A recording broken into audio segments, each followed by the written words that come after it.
Welcome back to KC Cares, Kansas City's nonprofit voice, telling the stories of Kansas City nonprofits and the people behind them. We are proudly produced by Charitable Communications and generously underwritten by the Ewan Marion Kaufman Foundation. I am Bobby Keys. And I'm Ruth Baum-Biggers. And we're on a roll with the arts. That's right. It's all about the arts in this series of our podcast. It's like we got three, I'm assuming, right? Three altogether? Our second yes, one now. We do. We'll be talking about artistic animals. How's that? But right now, we have the heartbeat of the arts community, and that's ArtsKC and Dana Knapp, who's executive director. Hello.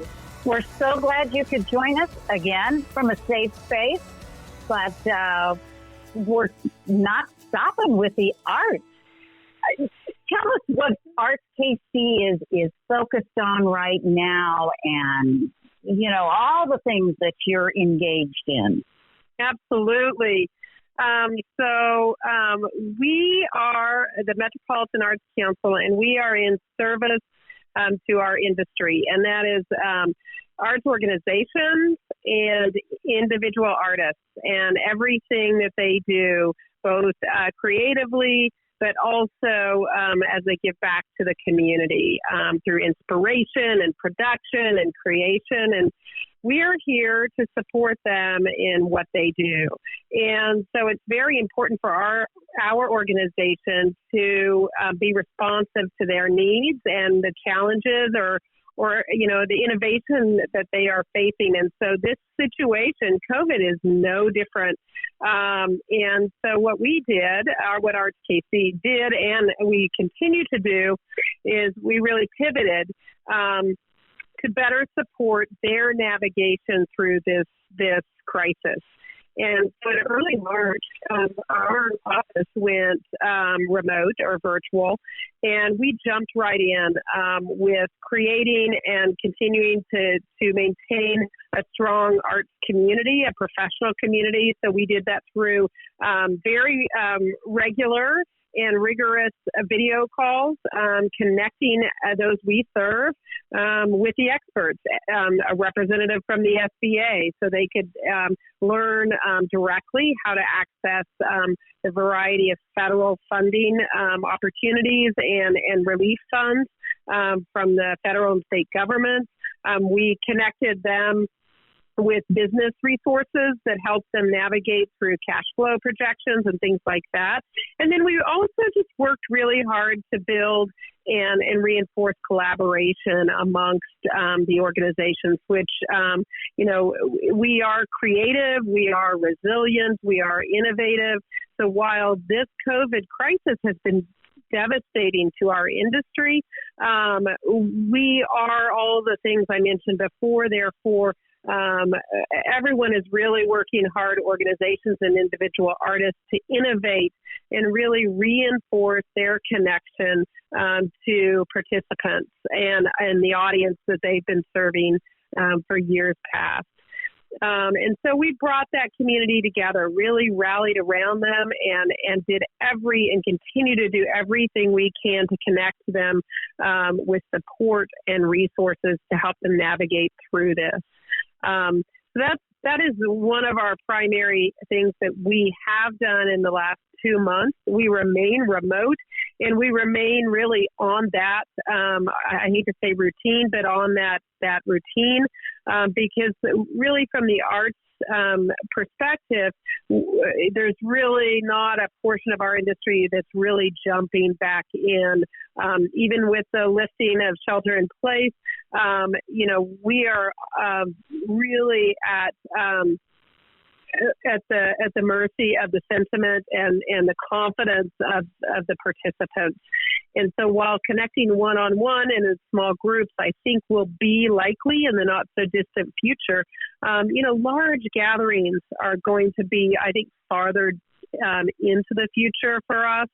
And so right now we are kind of shifting our focus of support from relief and immediate crisis recovery to really a longer vantage point of really figuring out what do we need to put in place to reopen?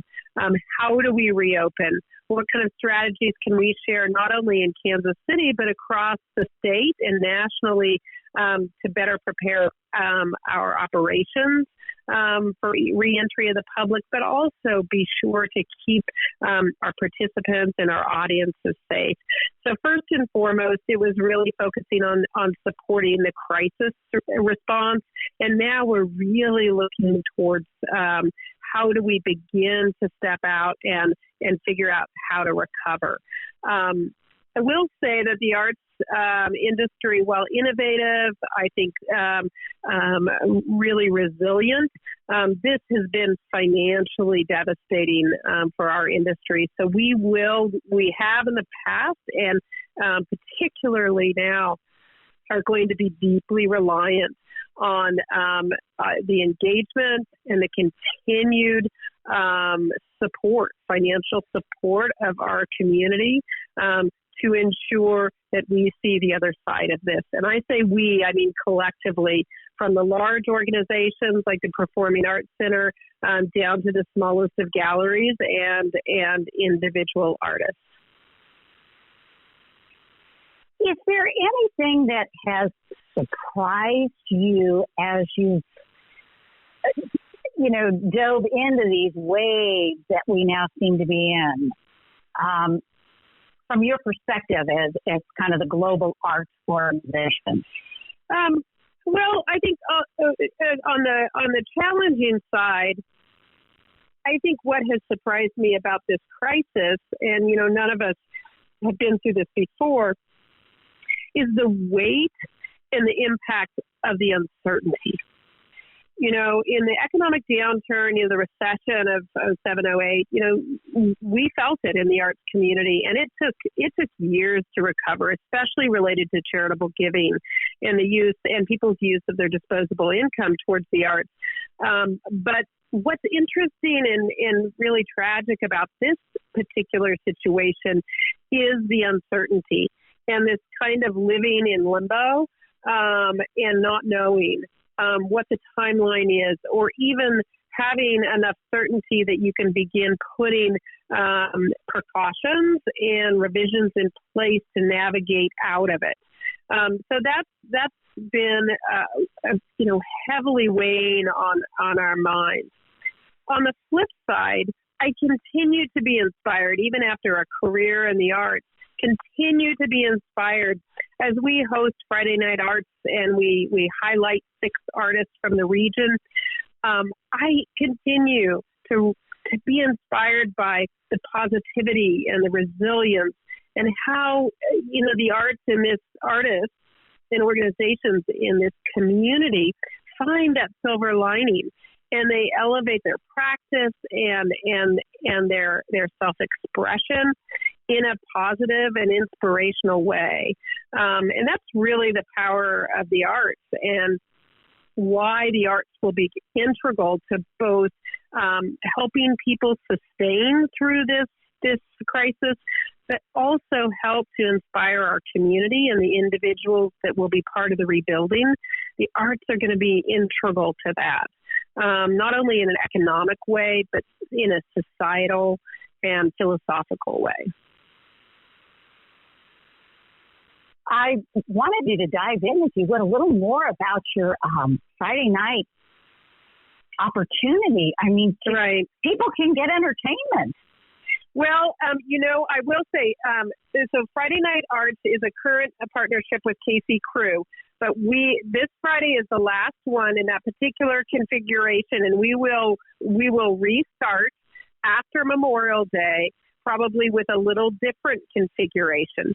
But you can catch it this Friday at 6 o'clock. It's on Zoom. You can go to artskcgo.com and figure out how to navigate through Eventbrite and onto Zoom. It's $10 a person, but it's called Friday Night Arts, and we feature 6 artists from throughout the region, and they each occupy 30 minutes of that time period. And it's pretty remarkable, I will say, because some are musicians, and it's almost as though you're sitting in their living room and they're on their sofa and they're jamming with you. and also visual artists, and you're literally in their studio watching them throw a pot and talking about really the basis of their practice. So it's really this intimate glimpse into each Friday, 6 different artists. But again, this Friday is the last one in this configuration, and then on the other side of Memorial Day, we'll be launching the same idea, but a little different configuration. I find that pretty interesting. I want to see when we come out of this how artists feel, because there's something about performing obviously in front of people, right? You get that energy, that vibe, and that you ride off the energies of the crowd and the audience. But there's got to be something said about being able to perform in your own environment, right? Just there's something a little bit more intimate about it. I wonder. I that's what I feel, and I'm curious if the artists feel that way. What do you think? Have you got any feedback? I think the artists, of course, have all, I think they relish the opportunity to connect. Artists both create for their own fulfillment, but they also create for self-expression and exchange. This particular event, and I want to reinforce the fact that there are events like this, concerts, online events throughout the region and actually worldwide. And I would encourage everyone to get on ArtsKCGo.com. We list the regional virtual events and support organizations and individual artists through the virtual experience. So I think this is, you can really never substitute the essence of the in-person experience. I think that this is a great opportunity in lieu of that to really maintain those connections and for the public to derive inspiration from the artists and the performances that we have online. Yeah, because I can just see the impact of this later on being there's more artists who maybe I've met a lot of artists that are introverts, right? And they don't, sometimes it's hard for them to get in front of people, but this is one of those avenues, and this is a way for you to be able to support artists and find new artists. I think that's just such a great way to discover and to help them out, because now you have people have armed themselves with the ability to be able to act immediately and maybe help or donate, be like, I love that, so good stuff for you guys. Right. And, this particular format and other online formats, they're interestingly intimate because, in Friday Night Arts, we are literally exchanging with Sherry Purpose Hall in her home, and she's talking to us and performing for us right there, and it is really wonderful to continue to be able to connect to these inspirational individuals that have such an impact on our community. So I encourage people to go seek out those events and those connections online.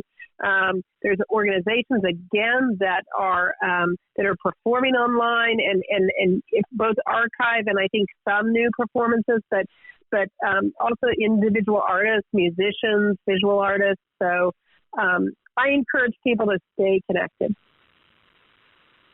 Well, I think it's really incredible that you all have your Rocket Relief Fund that artists can go to. Maybe you can just give us a little quick rundown on what that is before we close out. Yep. So two funding opportunities, one that's occurring now and one in the not-so-distant future. The first and foremost is the Rocket Relief Fund. ArtsKC, Charlotte Street, the Spencer Art Museum, and the Theater League all combine forces in funding to offer emergency relief to individual artists over a period of a couple months. It's a $1,000 grant, and it is a grant that's provided based on need.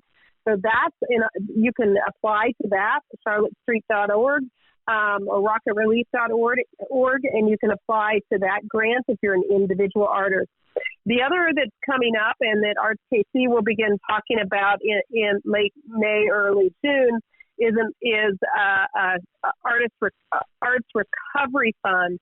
And that really is to accompany or to support ArtsKC's annual grant-making program. And so we are reaching out to the public and to funders to help us bolster that fund so that we can give recovery grants throughout this coming 12 to 14 months.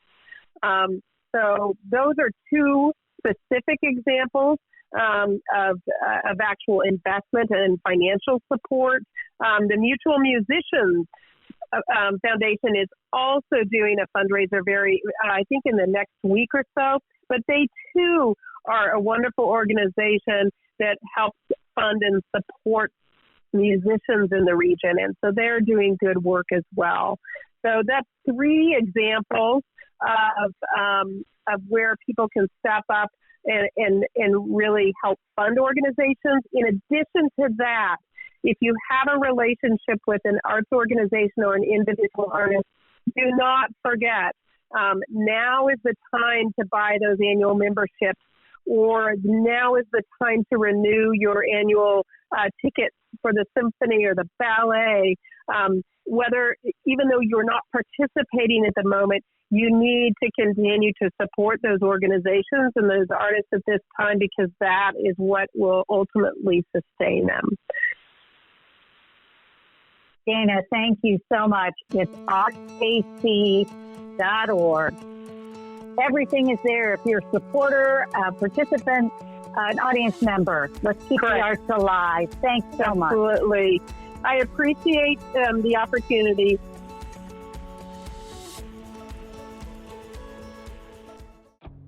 Inspired by Ewan Marion Kaufman, the Kaufman Foundation believes that every person, regardless of their background, should have the opportunity to learn, to take risks, and to own their success.